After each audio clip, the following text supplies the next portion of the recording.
A Study in Magic by Books of Change. Chapter 54. Life Crazies.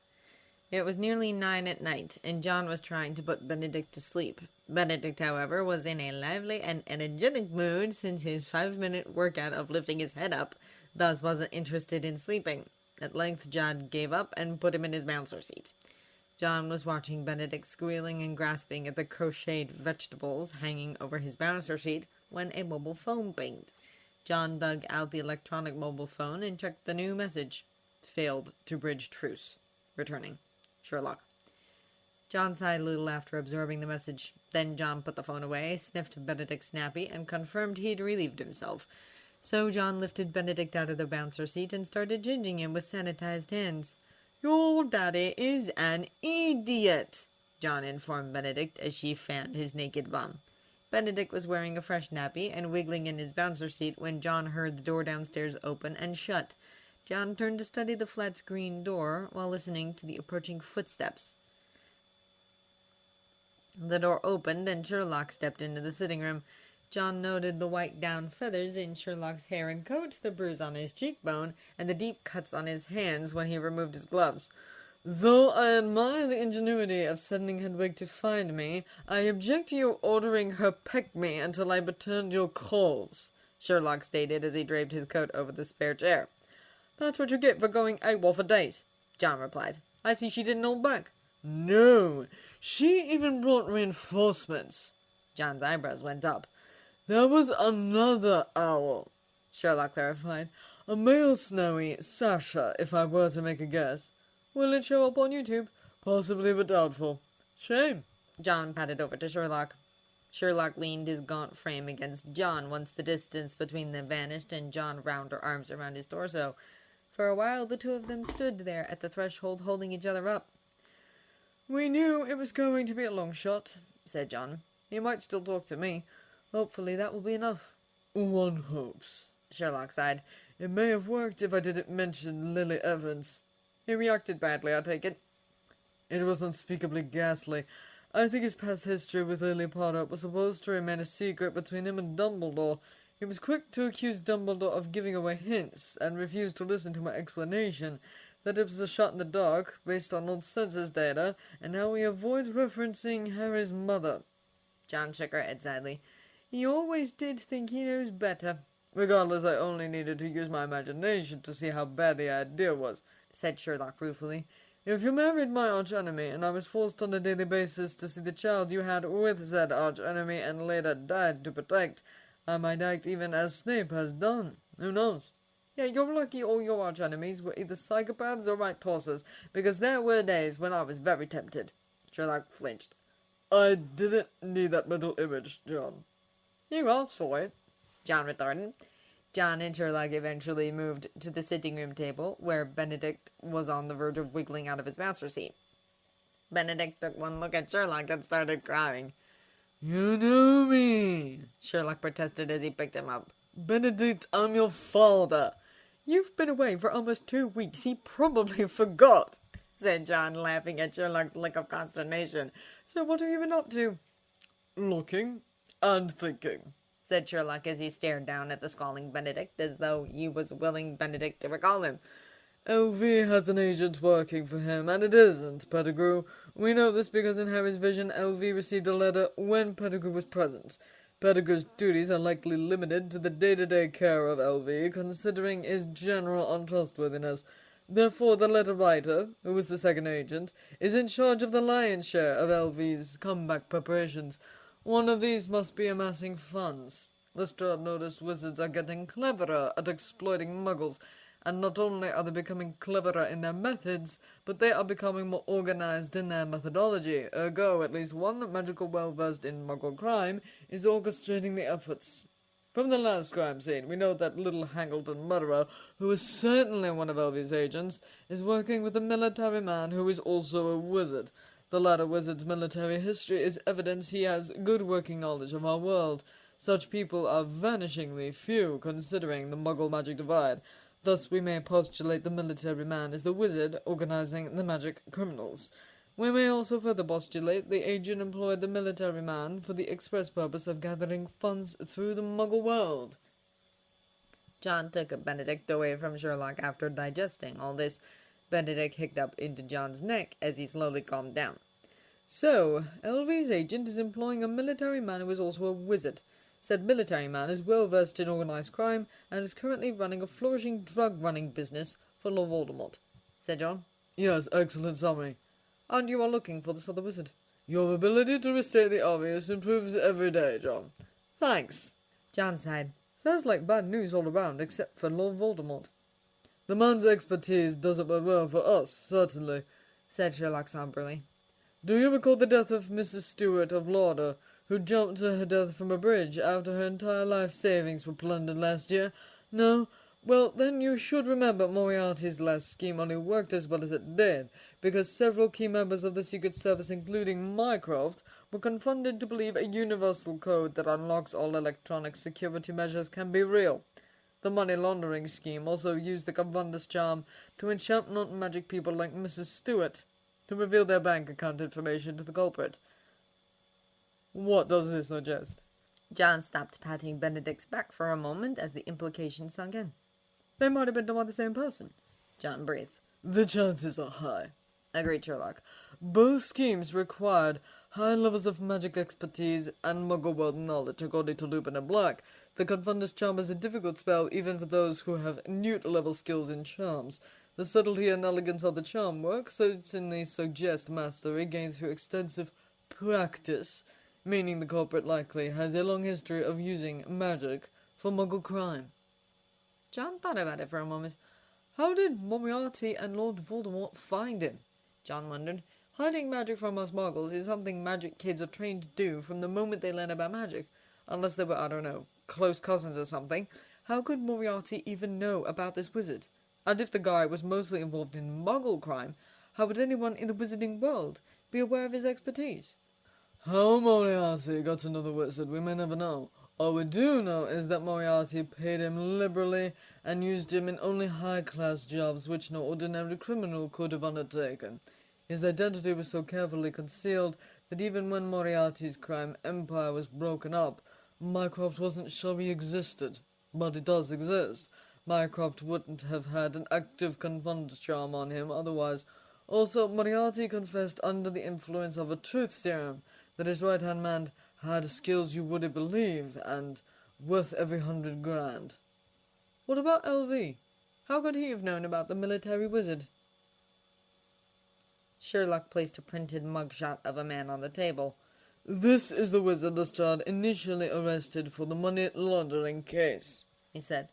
John studied the man in the photograph. He had a receding hairline, the brow of a philosopher, a thin projecting nose, cold glassy blue eyes, and drooping cynical lids. His skin looked weather-beaten and sun-baked, and there was something insolent about the way he set his lips, like he was trying not to show how amused he was at his own arrest. "He was released after convincing the magical law enforcement that he himself was a victim of a Confundus charm," Sherlock explained. "I'm inclined to think he was the perpetrator. His military background is plain on his face and shoulders." "Looks like a sniper." "He was, for Her Majesty's Royal Marines, judging from his hands, stance, and build." "Harry might know him, then." "Ask her if she does," said Sherlock. "He called himself Parker, but I doubt that's his real name. We need to find out who he really is. We have this photograph, but I can't rule out the possibility he was using a disguise. Once we get a name and an approximate birth date, we can find his Muggle identity from the military records." "You still haven't answered how Lord Voldemort could have known him." "He was arrested once, John," said Sherlock impatiently. "The Ministry of Magic is aware of his existence. Lestrade said the magical law enforcement was reluctant to let Parker go, but had to because they couldn't prove he was the mastermind behind the money laundering scheme. If Lord Voldemort's second agent infiltrated the Ministry of Magic, and I have no reason to doubt he has, then it is not a stretch to imagine the agent had learned about Parker from his ministry colleagues and made contacts." John nodded in understanding. "Makes sense. It still amazes me how you can make all these connections," said John. "I better tell this to the kids. I'd hate for them to not know what they're up against if they ever encounter Parker." "They're looking for the agent?" asked Sherlock, eyebrows ascending. "Dumbledore asked them to. He told them the agent has to be one of the Ministry of Magic employees involved in the Triwizard Tournament since he bamboozled the Goblet of Fire to make Harry the 4th champion. Thank God it didn't work. Sherlock made an O sound. The goblet deliberated 4 times, of course. How could I have overlooked this?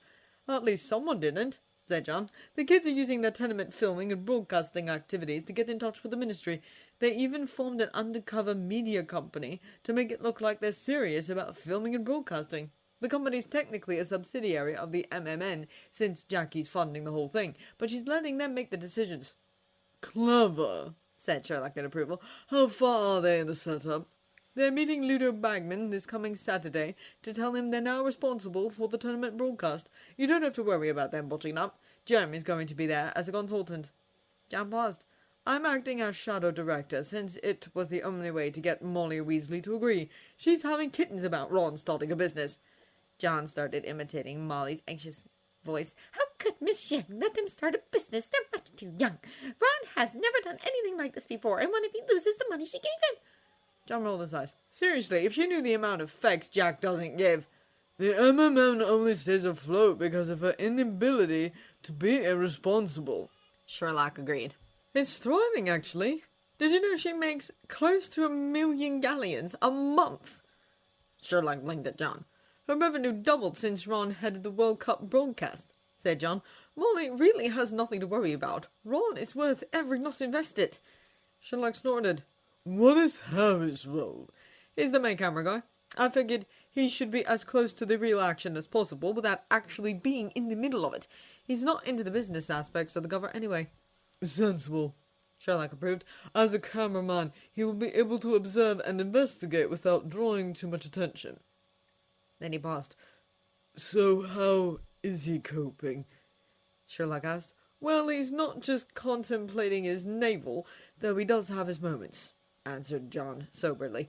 He's a bit guarded around his friends, but he's open to talking to me. What do you talk about? Funerals. There was a short pause. Funerals, Sherlock repeated. Yep, said John. I plan on taking him to a funeral. Why? I think you should. Sherlock wordlessly regarded John. You won't be the only person giving me flack about it, said John stoically. Don't acquaint me with Black, Sherlock retorted. I've always deferred to your wisdom when it comes to Harry's upbringing. You obviously think it is helpful. I just want to know why. John and Sherlock regarded each other for a long time. Benedict blinked quietly in his mother's arms, as though he was aware of the weightiness of the situation. He needs to know death is serious business, John eventually answered. I don't want him to trivialize his own death. Life isn't a commodity you can give and take away. I mean, isn't this what the Wizarding World is going to ask him to do? If you die for us, you will be doing a terribly noble thing. We'll do our best to remember your sacrifice afterwards. John drew in a deep breath before hissing, How dare they ask him to give up his life when they don't have the power to give it back? Sherlock remained expressionless as he said, So you believe as much as you value death, you shall value life? Yes, said John harshly. Sherlock nodded as he looked up to the ceiling. I'm glad we're on the same page, John, he said. My worry was that in the end Harry will willingly walk to his death, because he'd imagine you doing so under the same circumstances. We can possibly keep him alive, but we can't make him want to live. If you think going to a funeral will give him the will to live, by all means go. John exhaled unsteadily. Thanks. In the morning after the riot in the entrance hall, Harry quickly sensed many of his fellow Gryffindors were upset at him. He received glares from several upperclassmen at the common room, and Seamus Finnegan and Dean Thomas whispered to each other at the Gryffindor table, not looking up or responding to Harry's good mornings. Harry felt nothing but a dull ache at this. Though anger made a feeble effort to flare up in his chest, it quickly skulked back to the pit from whence it came as soon as he thought how he was going to defend himself. Why would they think the fight was petty when they didn't have death hanging over their heads? How could they understand him when they never had an occasion to think they could die any time because the alternative was unthinkable? So Harry ignored the murmurings and picked at his breakfast. Ogsby drip today, said Ron brightly. You got me, not you, Harry? Yeah, sure, Harry said, not feeling excited, but not feeling reluctant either.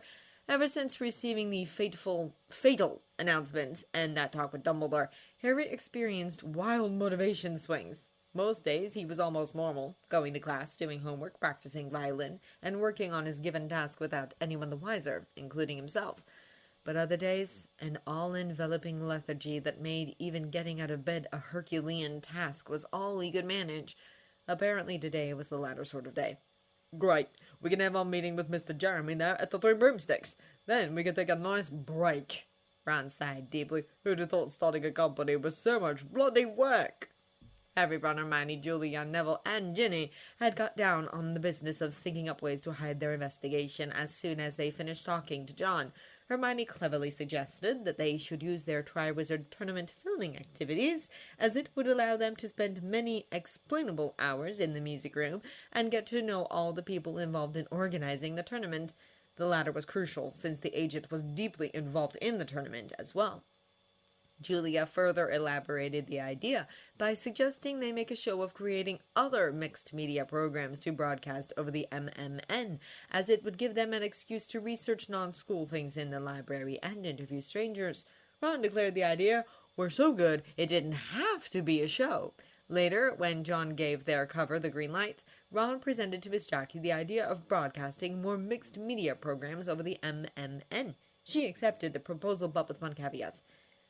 The Magical Mobile Network is a telecommunications company, Ron, she said. What you want to do is media broadcasting. Telecom and media may be closely related, but they're not the same thing. So I suggest you create a media broadcasting company and try the idea under your own name. Ron gaped for a long time. You think we should start our business? He squawked. Yes, said Miss Jackie simply. I really think you can do it, and why not? If you're worried about the money, don't. I'll give you the Triwizard Tournament broadcast as a seating project and 10,000 galleons for your setup costs. You can use my computer equipment too.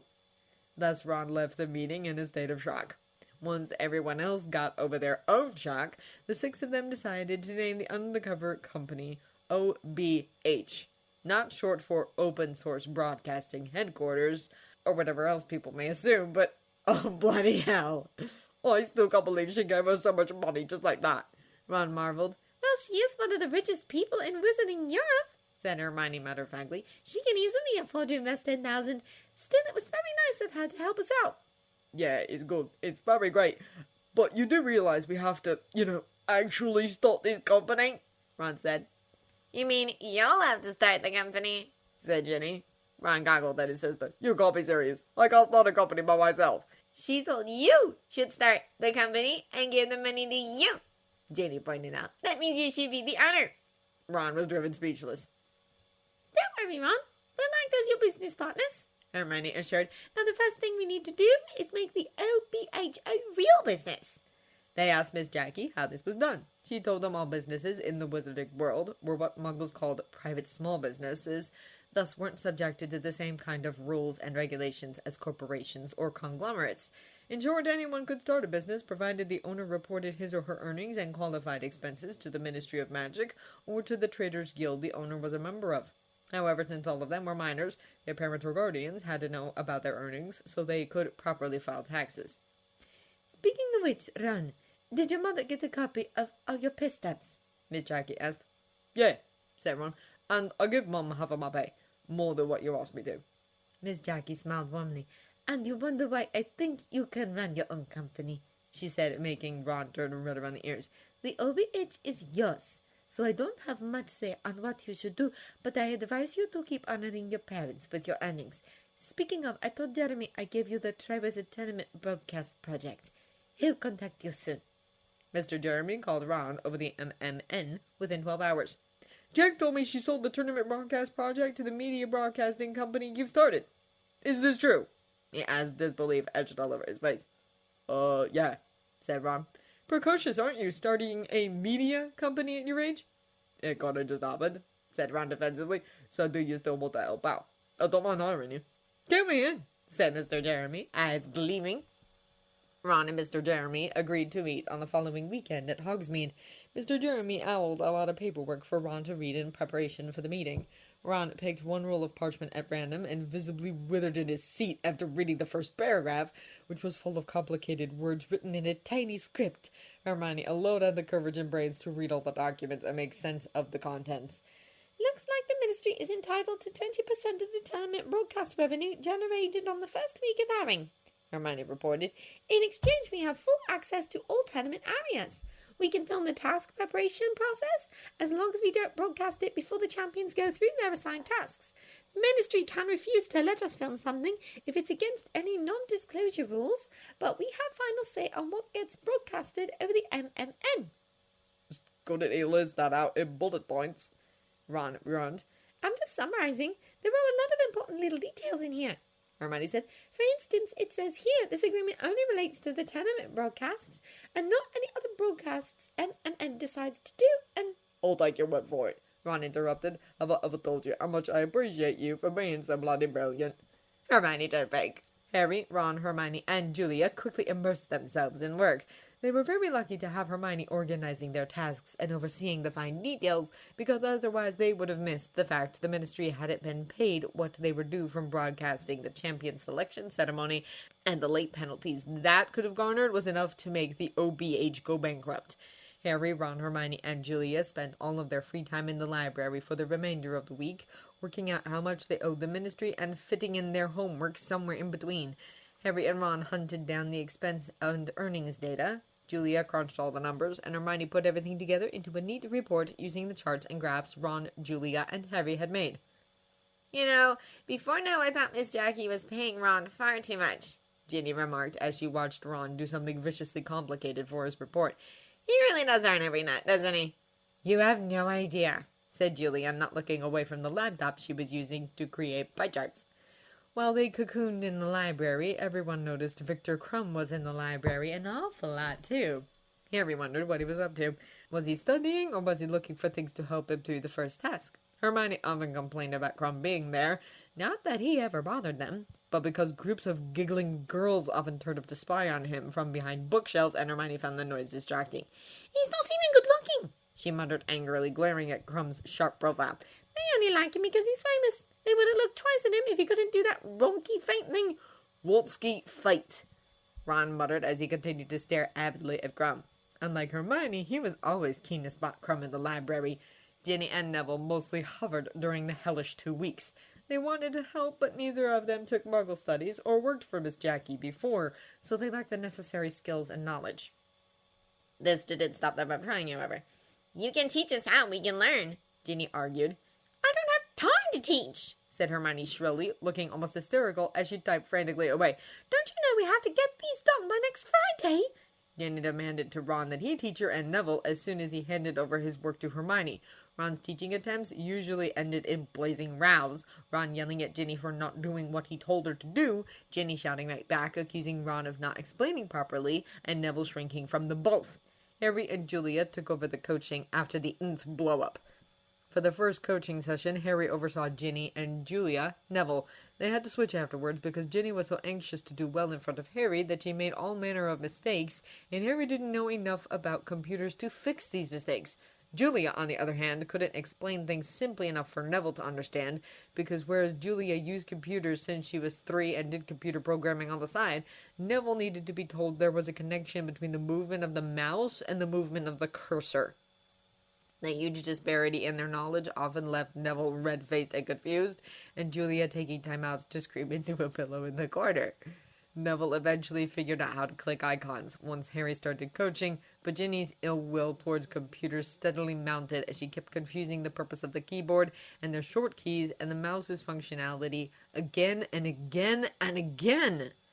Tempers were at a breaking point when Hermione shrieked she was done. The reports were done, and they could owl the reports to the Ministry now. They wasted no time running to the owlery. The moment they stepped into the drafty and cold tower, they were immediately ambushed by a large flock of very bored owls. "Clear off!" Ron roared, waving a fist at the sea of fluttering wings and outstretched talons. As soon as the owls cleared off, Ron shouted, "Pig! Damn it, Pig, where are you? Come here, you stupid little owl!" Pigwidgeon had collided right in Ron's forehead. The tiny owl plummeted to the ground halfway before righting himself. Then he started twittering like mad as he circled around Ron's head, ecstatic at the idea of delivering a letter for the first time. Ron snatched him out of the air and plunked him on the nearest perch. All of the owls around them glared coldly at Pigwidgeon, a few clicking their beaks in disapproval, and others showing their tails, apparently disgusted at the unworthy way he was acting as a post owl.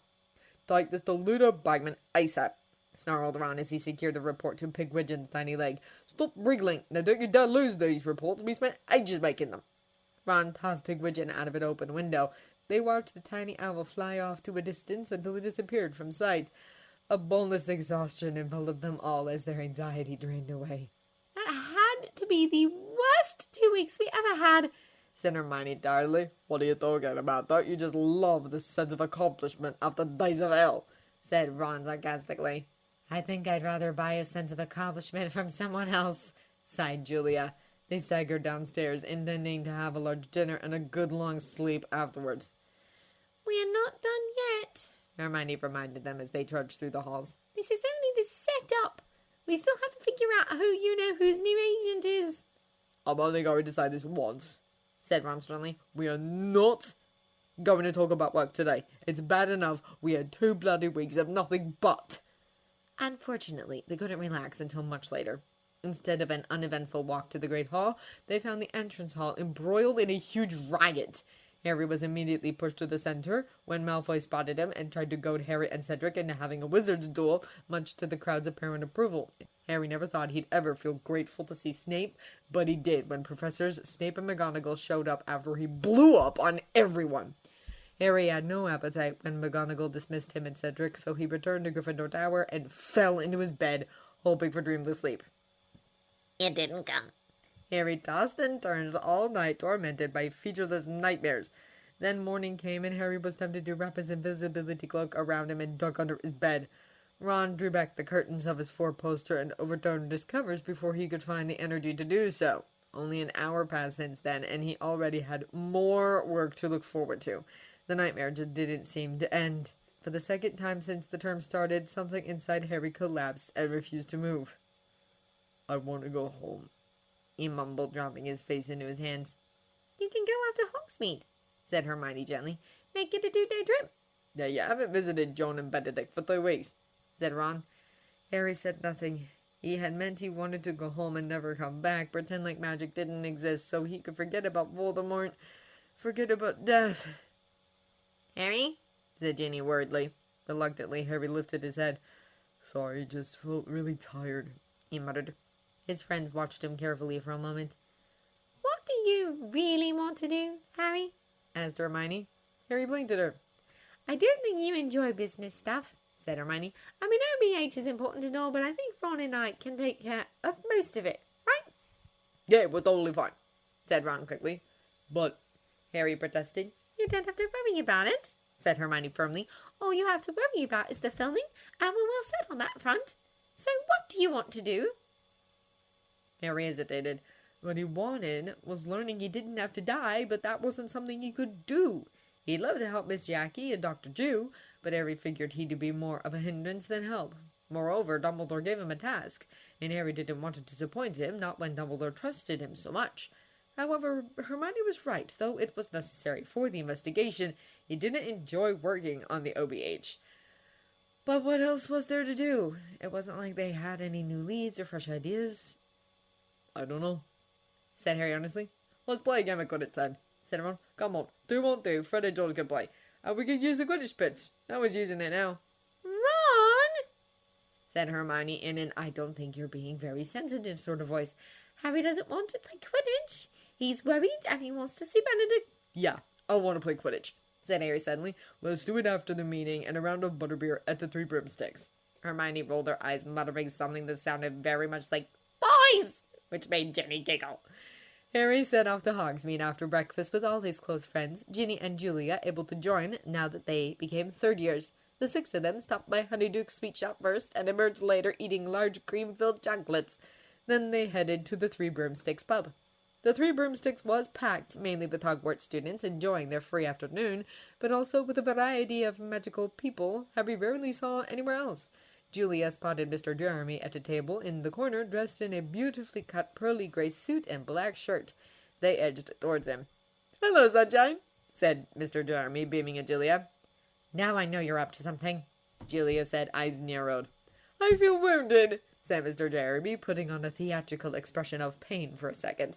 Then just as quickly he put it away and became very businesslike. "Bagman will be here in a minute. He was very impressed at the report, by the way. Said it was the prettiest report he'd seen by far. Have you got the gold ready?"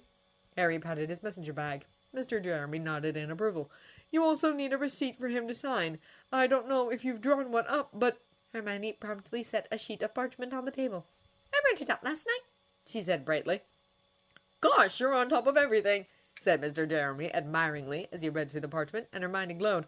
"Okay, this looks good. I'll just add that signing this receipt marks an end to your financial obligations to the Ministry of Magic in regards to the champion selection broadcast." "Do we really need to specify that?" Ron asked as Mr. Jeremy wrote down the clause. "Oh, yes," said Mr. Jeremy grimly. "I once had to pay a middleman twice for a shipment of dragon hide because I didn't specify that in my receipt. I'm not about to make that mistake again." Ron gaped in disbelief as Mr. Jeremy dotted the last full stop.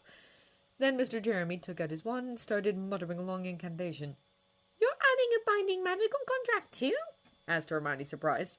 "You're in 4th year, and you already know the incantation to magical contracts?" said Mr. Jeremy, looking very impressed. "But yes, I always add binding magical contracts to receipts. The wizarding world doesn't have legally binding contracts, you know. Just magically binding ones. So if a guy makes a deal in bad faith, you're doomed." "That's so cutthroat," said Julia, crunching her face. "That's what makes it fun," said Mr. Jeremy. "No game is fun without a bit of risk." "I think I prefer boring." Mr. Jeremy continued to chat with Ron, Hermione, and Julia. Harry tuned it out and watched the people in the pub instead. All of them looked cheerful and relaxed. Ernie Macmillan and Hannah Abbott were swapping chocolate frog cards at a nearby table. Right over by the door, he saw Cho Chang, the Ravenclaw Quidditch team's seeker, and a large group of her girlfriends. There was a pair of students he didn't know, cuddling at the table by a window. What wouldn't he have given to be one of these people, sitting around laughing and talking, with nothing to worry about but homework? He imagined how it would have felt to be here if he didn't have death hanging over his head. He wouldn't feel as he did now, for one thing. He and his friends would probably be happily imagining what deadly dangerous task the school champions would be facing on Tuesday. He'd have been really looking forward to it, watching them do whatever it was, cheering on Cedric with everyone else. Then Harry wondered how this could ever be a good thing. John had claimed living like she was already dead was the best thing that happened to her. But how could it be when it left Harry feeling hopeless, anxious, and unmotivated all at once? He wanted his old forgetfulness of death back. At least he was happy back then. "Ah," said Mr. Jeremy, "just the man we've been waiting for, Mr. Ludo Bagman." "Jeremy," Bagman called happily as he bounced over. "Good to see you, mate. Good to see you."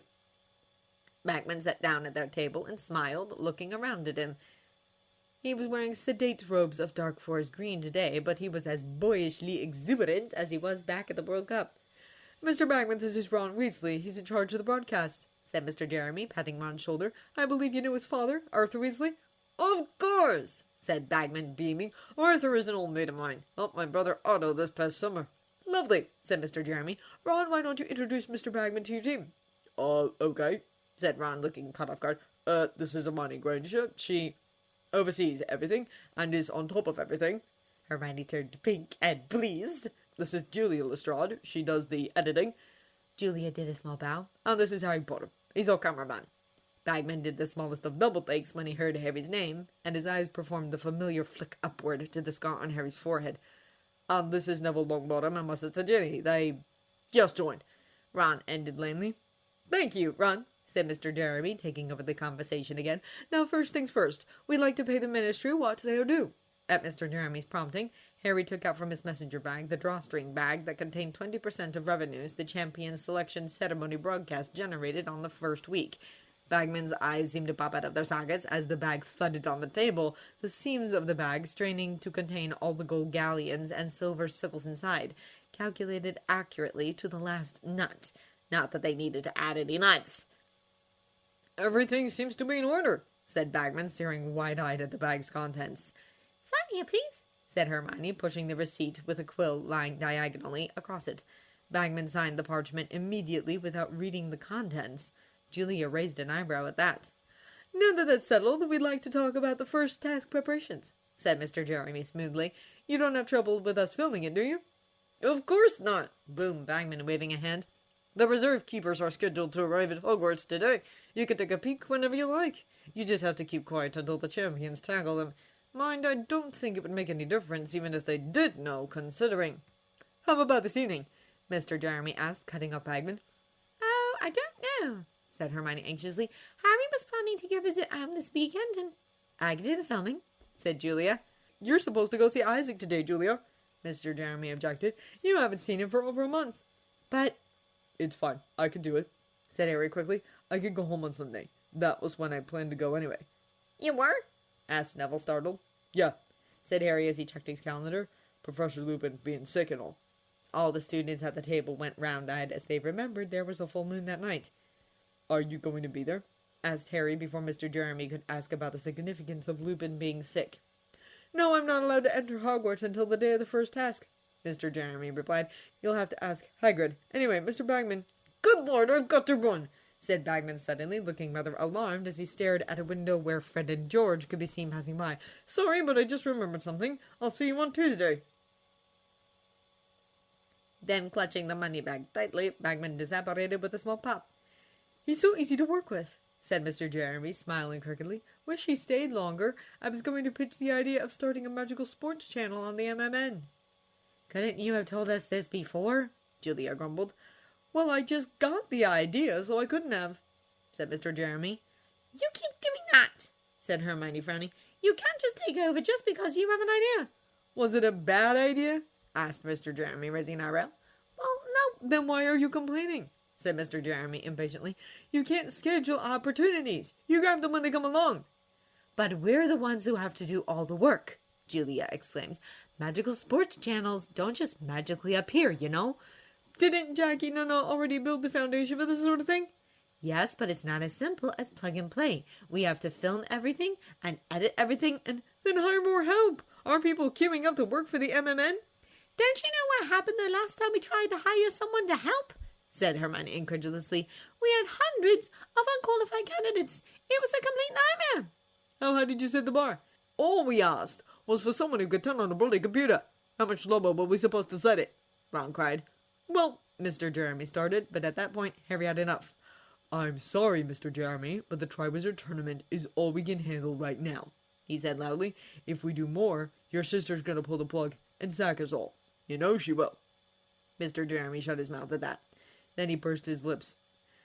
She would, he admitted grudgingly. Then he sighed. I'm sorry I got carried away. Yeah, you did, Julia quipped. I said I was sorry, Mr. Jeremy grumbled. I suppose there's no way you could add more employees? People don't even know we exist, Ron pointed out.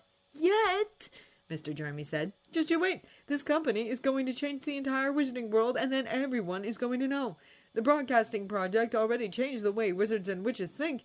They're starting to realize they can see places and events they can't go to personally. The Quidditch World Cup and Triwizard Tournament, case in point. They're hungry for more, and you're the only one in the game providing what they want. There's no way it will become big. Ron nodded eagerly. You know, the wizarding world really needs people like you and my sister, Mr. Jeremy said. Jackie Nuna's MMN was the first bit of proper innovation I've seen in decades. Now you lot are making more innovations on top of it. Between the two of you, the wizarding world is finally seeing some much-needed change. Our world's been stagnant for too long. I mean, just look at the edition changes Hogwarts textbooks went through. There hasn't been a major update for the last 80 years. If that doesn't indicate stagnant, I don't know what is. But most wizards are too busy squabbling over blood purity and maintaining status quo. It's ridiculous. Hermione started listening intently at this point. Ron and Ginny were also transfixed. Neville looked a bit confused, but nevertheless interested, and Julia was inscrutable. This really can't continue, said Mr. Jeremy seriously, stabbing his right forefinger on the table. Any culture that remains stagnant for long is on its way out. We wizards used to be the leaders. Now we're barely able to stagger after muggles, and lately we're not even doing that. Wizards only started thinking about magical photographs years after muggles popularized them, you know. Clearly muggle-borns are the ones to introduce the concept.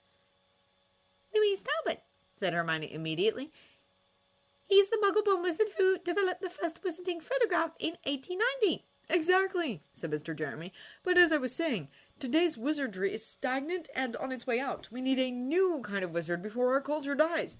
I think we should resurrect the old meaning of wizard, which is wizen one or wise one. The contemporary wizard is someone who can navigate both the wizarding world and muggle world. Someone who can handle both magic and science. A truly wise one. Hermione actually shivered with excitement. And I think Jacqueline is the model we need to sell, Mr. Jeremy went on. No offense to you, Harry, but I think Jackie Nunna is in a better position to be the icon we need. Once the ordinary wizard and witch is sold to the idea people like Jacqueline are cool, well, things are going to get interesting. Mr. Jeremy looked at them all meaningfully. We can make this happen, he said earnestly. I know we can. We just have to keep doing what we're doing right now and do it well. I'm counting on you. Yeah, said Ron breathlessly. Yeah, you can count on us. I know, said Mr. Jeremy, looking at Ron with fierce pride. Mr. Jeremy departed after bidding them all farewell. Ron, Hermione, and Ginny started talking excitedly as soon as he left. See, I told you he isn't bad, said Ron. I always come out of a meeting feeling inspired. He does sound like a visionary, said Hermione, nodding in approval. I mean, he has his faults, but his ideas are sound. And he was in Slytherin, Ginny said. He's the first Slytherin who doesn't buy pure-blood rubbish I've ever seen. That definitely counts as something. Then she looked at the quiet half of the table. You don't look very excited, Julia. I've heard the speech like 50 times, said Julia dryly. It gets wearying after a while. Anyway, I don't think he got it quite right. Why? Said Ron, Hermione, and Ginny at once. If we make people who can weave in and out of the magic world and muggle world the cool people, what about people like Hagrid? She said, pointing her chin at the opposite end of the pub. They looked and saw the back of Hagrid's enormous shaggy head. Hagrid had his usual enormous tankard in front of him, and he was leaning low to talk to Remus. Remus noticed them at their corner and muttered something to Hagrid. The pair of them looked in their direction and waved tearfully. All right there, said Hagrid loudly. The 6 of them waved back, smiling awkwardly. Then slowly they turned their attentions back to each other. It's not just Hagrid, said Julia quietly. What about goblins, centaurs, and house elves? Where do they fit in? And what if you're just not clever enough to learn muggle stuff? Said Neville gloomily. I know I'm not.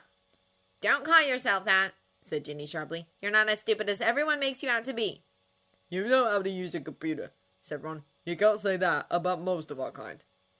Neville just shook his head. From the stricken look on Hermione's face and her silence, Harry could tell she knew why he was so. Harry, on his part, didn't say anything, because his reason for not being impressed at Mr. Jeremy's ideas was guaranteed to upset everyone. It wouldn't matter to him either way because he was going to be dead. Yes, it was best not to say that. Harry kept his silence until the afternoon when they returned to Hogwarts and he, Ron, Ginny, and Julia played 2-on-2 Quidditch at the pitch. Harry and Julia against Ginny and Ron, Neville and Hermione watching. Ginny was good, Ron was decent, and Julia was an excellent flyer but rather inept at handling the quaffle, so they were reasonably well matched. After an enjoyable hour of throwing a quaffle through the goal hoops, but no longer than that, lest they trigger Madame Pomfrey's disobedient patient senses, to say nothing of Hermione's anxiety over Harry's EIA, the 6 of them headed back to the castle. What do you think the first task is going to be about? Asked Ron. Well, Bagman said the reserve keepers are going to arrive this evening, said Hermione. Since he said reserve keeper, I'm thinking it will feature a magical beast, and the only magical beast that has its own reserve is dragons, Harry and Julia said together. Neville paled and Ron whistled. Blimey, I don't have anything to worry about now, he said fervently. Should we tell Hagrid? You know how much he loves dragons, said Harry. He would know already, wouldn't he, since he's supposed to take you there, said Hermione. But let's go. We haven't visited Hagrid in ages. They changed directions and headed to the edge of the Forbidden Forest, where Hagrid's cabin was located at. As they neared the one-room cabin, they saw the gigantic powder-blue carriage the delegation from Beauxbatons had arrived in, parked 200 yards from Hagrid's front door. The elephantine flying horses that had pulled the carriage were now grazing in a makeshift paddock alongside it. Harry knocked on Hagrid's door, and Fang's booming barks answered instantly. "'Bout time," said Hagrid when he flung open the door. "Thought you lot had forgotten where I live." "We've been really busy, Hermione started to say, but then she stopped dead, looking up at Hagrid, apparently lost for words. Hagrid was wearing his best, and very horrible, hairy brown suit, plus a checked yellow and orange tie. That wasn't the worst of it, though. He had evidently tried to tame his hair using large quantities of what appeared to be actual grease and a comb. It was now slicked down into two bunches, and Harry could see the comb's broken teeth tangled in it. The look didn't really suit Hagrid at all. For a moment, Hermione goggled at him, then, obviously deciding not to comment, said, where are the screws? Open a pumpkin patch, said Hagrid happily. they're getting massive. Must be nearly 4 foot long now. Only trouble is they started killing each other. Oh, no, really? said Hermione, shooting a repressive look at Ron, who, staring at Hagrid's odd hairstyle, had just opened his mouth to say something about it. Yeah, said Hagrid sadly. Don't handle, I've got them in separate boxes now. Still got about 15. Well, that's lucky, said Ron. Hagrid missed the sarcasm. We entered the cabin and sat down at the enormous wooden table that stood in front of the fire beneath the quantity of cured hams and dead birds hanging from the ceiling. Hagrid started to make tea, and soon they were immersed in discussions about the first task of the Trebizond tournament. It soon became clear Hagrid knew what it was about. You'll wait, he said, grinning. you'll just wait. You're going to see some stuff you've never seen before. First task, but I'm not supposed to say. It could have been dragons. Could it? Ron said slyly, but Hagrid just shook his head, grinning. They ended up having dinner with Hagrid, though they didn't eat much. Hagrid had made what he said was a beef casserole, but after Hermione unearthed the large talon in hers, she and everyone else lost their appetites. However, they enjoyed themselves, trying to make Hagrid admit he knew about the dragons, speculating how the champions would react to them, and how they should film it. By 5:30, it was growing dark, and everyone except Harry decided it was time to get back up to the castle. Harry, of course, had to stay behind to film the first task preparations, and told Hagrid as much. I'll come with you, said Hagrid, putting away his darning. Just give us a sec. There was an air of enormous excitement about Hagrid. As they watched, he put a flower that resembled an oversized artichoke into his buttonhole. "Why the flower, Hagrid?" asked Julia. Got something to do, said Hagrid. Like what? Harry said warily, wondering if the Scroots had laid eggs, or Hagrid had managed to buy another giant three-headed dog off a stranger in a pub, and he was off to celebrate the occasion. Just come with me. Keep quiet and keep yourself covered with your cloak, said Hagrid. We won't take fine. You won't like it. The rest of you should embark. How do you even know I have my cloak? Harry asked, even as he took his invisibility cloak out of his messenger bag. But Hagrid wasn't listening. He was opening the cabin door and striding off into the evening. The six of them looked out the window and found to their great surprise that Hagrid was heading to the Beauxbatons' carriage. Why that? said Hermione in amazement. And what's with the hair in the suit? said Harry in an undertone. Look! said Ron suddenly, pointing out of the window. Getting to their feet very cautiously so that Hagrid wouldn't spot them, the six of them peered through the window and saw Hagrid knock 3 times on the door bearing the crossed golden wands. Madame Maxime opened it. She was wearing a silk shawl wrapped around her massive shoulders. She smiled when she saw Hagrid. Hagrid beamed back at her, face pink and misty-eyed, and held out a hand to help her down the golden steps. "Hey, fancy, sir," said Ron incredulously. "Well, if they end up having children, they'll be setting a world record. Bet any baby of theirs would weigh about a ton." "You better follow them now, Harry," said Julia, as she watched Hagrid offer Madame Maxime his arm with horrified fascination. "Just don't ever tell me what you saw. Ever." They let themselves out of the cabin and shut the door behind them. It was surprisingly dark outside. Ron, Hermione, Julia, Neville, and Ginny headed back to the castle, and Harry, wrapped in his invisibility cloak, ran to keep up with Hagrid and Madame Maxime. "Where is it you're taking me, Hagrid?" said Madame Maxime playfully. You'll enjoy this, said Hagrid gruffly. worth seeing, trust me. Only, don't go telling anyone I showed you, yeah? You're not supposed to know. "The goosnuts," said Madame Maxime, fluttering her long black eyelashes. Harry sighed irritably as he jogged along in their wake. It was obvious to him Madame Maxime was milking Hagrid's regard for her for all it's worth. Sherlock was absolutely correct about love turning people stupid. They walked so far around the perimeter of the forest that the castle and the lake were out of sight. Then Harry saw something. Men were shouting up ahead. Then came a deafening, ear-splitting roar. Hagrid led Madame Maxime around a clump of trees and came to a halt. Harry hurried up alongside them. For a split second, he thought he was seeing bonfires and men darting around them. And then his mouth fell open. dragons. 3 fully grown, enormous, vicious-looking dragons were rearing onto their hind legs inside an enclosed fence with thick planks of wood, roaring and snorting. Torrents of fire were shooting into the dark sky from their open fanged mouths, 50 feet above the ground, on their outstretched necks. There was a silvery blue one with long pointed horns, snapping and snarling at the wizards on the ground, a red one with an odd fringe of fine gold spikes around its face, which was shooting mushroom-shaped fire clouds in the air, and a gigantic black one, more lizard-like than the others, which was nearest to them. At least 30 wizards, 7 or 8 to each dragon, were attempting to control them, pulling on the chains connected to heavy leather straps around their necks and legs.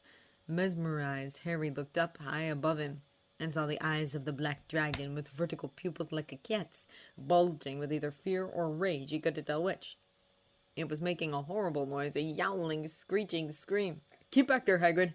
yelled the wizard near the fence, straining on the chain he was holding. "They can shoot fire at a range of 20 feet, you know. I've seen this horntail do 40. Isn't it beautiful?" said Hagrid softly. "It's no good," yelled another wizard. "Stunning spells on the count of 3. Hagrid saw each of the dragon keepers pull out his wand. "Stupefy!" they shouted in unison, and the stunning spells shot into the darkness like fiery rockets, bursting in showers of stars on the dragon's scaly hides. Harry watched the dragon nearest to them teeter dangerously on its back legs, its jaw stretched wide in a silent howl. Its nostrils were suddenly devoid of flame, though still smoking. Then very slowly it fell. Several tons of sinewy, scaly dragon hit the ground with a thud that Harry could have sworn made the trees behind him quake. The dragon keepers lowered their wands and walked forward to their fallen charges, each of which was the size of a small hill. They hurried to tighten the chains and fasten them securely to iron pegs, which they forced deep into the ground with their wands. "Want a closer look?" Hagrid asked Madame Maxime excitedly. The pair of them moved right up to the fence, and Harry followed. The wizard who had warned Hagrid not to come any closer turned, and Harry realized who it was. Charlie Weasley. "All right, Hagrid," he panted, coming over to talk. "They should be okay now. We put them out with a sleeping draught on the way here. Thought it might be better for them to wake up in the dark and the quiet. But like you saw, they weren't happy. Not happy at all." "What brains you got here, Charlie?" said Hagrid, gazing at the closest dragon, the black one, with something close to reverence. Its eyes were still just open. Harry could see a strip of gleaming yellow beneath its wrinkled black eyelid. "This is a Hungarian horntail," said Charlie. "That's a Swedish short snout, that blue-gray, and the Chinese fireball, that's the red."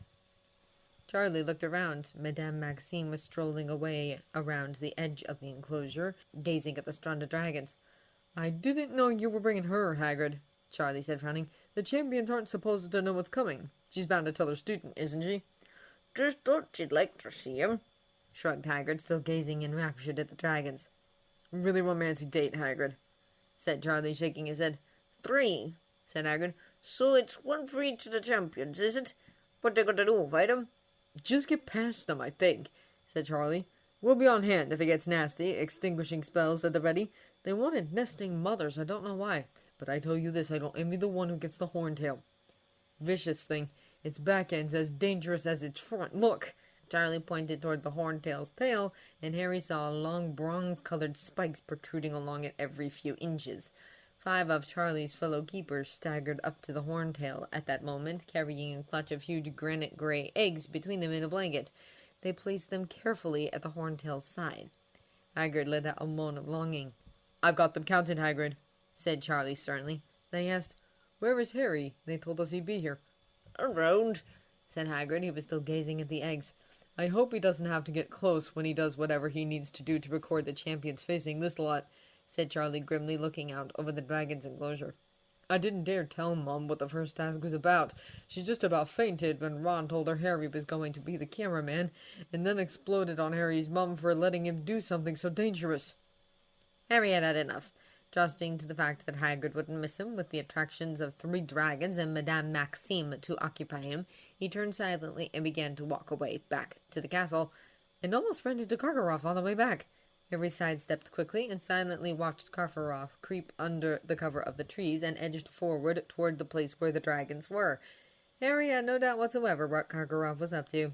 He had sneaked off his ship to try and find out what the first task was going to be. He might even have spotted Hagrid and Madame Maxime heading off around the forest together. They were hardly difficult to spot at a distance. And now all Karkaroff had to do was follow the sound of voices, and he, like Madame Maxime, would know what was in store for the champions. By the looks of it, the only champion who would be facing the dragons without warning on Tuesday was Cedric. Harry felt rage roiling up his gut at once. Cedric could easily die armed with nothing but his wand against a 50-foot-high, scaly, spike-ridden, fire-breathing dragon, without any warning or preparation, with everyone watching. Like his death was some exciting show. Damn it! Harry checked his watch. Dinner was almost over now, and he had no idea where Cedric might be, but he had to do something. Harry hurried over to the castle. As luck would have it, Cedric was leaving the great hall by himself. Harry quietly followed him until they'd reached the third-floor corridor, which is empty of everyone but himself and Cedric. Then Harry took off his invisibility cloak, stuffed it quickly back into his messenger bag, and called out, "Hey!" Cedric flinched a bit before turning. He started when he realized who called him. "Hi," said Cedric wearily. "Can I help you?" "Cedric," said Harry. "The first task is dragons." Cedric blinked. "What?" he said. "Dragons," said Harry, speaking quickly in case someone might enter the hall. "They've got 3, 1 for each champion, and you've got to get past them." Cedric stared at him. Harry saw the panic flickering in Cedric's grey eyes. "Are you sure?" Cedric said in a harsh voice. "Dead sure," said Harry. "I've seen them." "But how did you find out? No one is supposed to know." "Never mind," said Harry, because he wasn't supposed to tell anyone, and if anyone found out what he was doing, he was going to be in trouble. "But I'm not the only one who knows. Fleur and Crumble know by now. Maxine and Karkaroff both saw the dragons, too." Cedric stared at Harry, and there was a puzzled, almost suspicious look in his eyes. "Why are you telling me?" he asked. Harry wasn't sure how he was supposed to respond. He had far too many reasons, and not all of them he could say. "It's just fair," he finally said. "And I wouldn't let even my worst enemy face a dragon unprepared." Cedric still looked at him in a slightly suspicious way. Harry decided he'd done his part. "That's all," he said. "Good luck on Tuesday. Hope you do well." And with that, Harry walked away.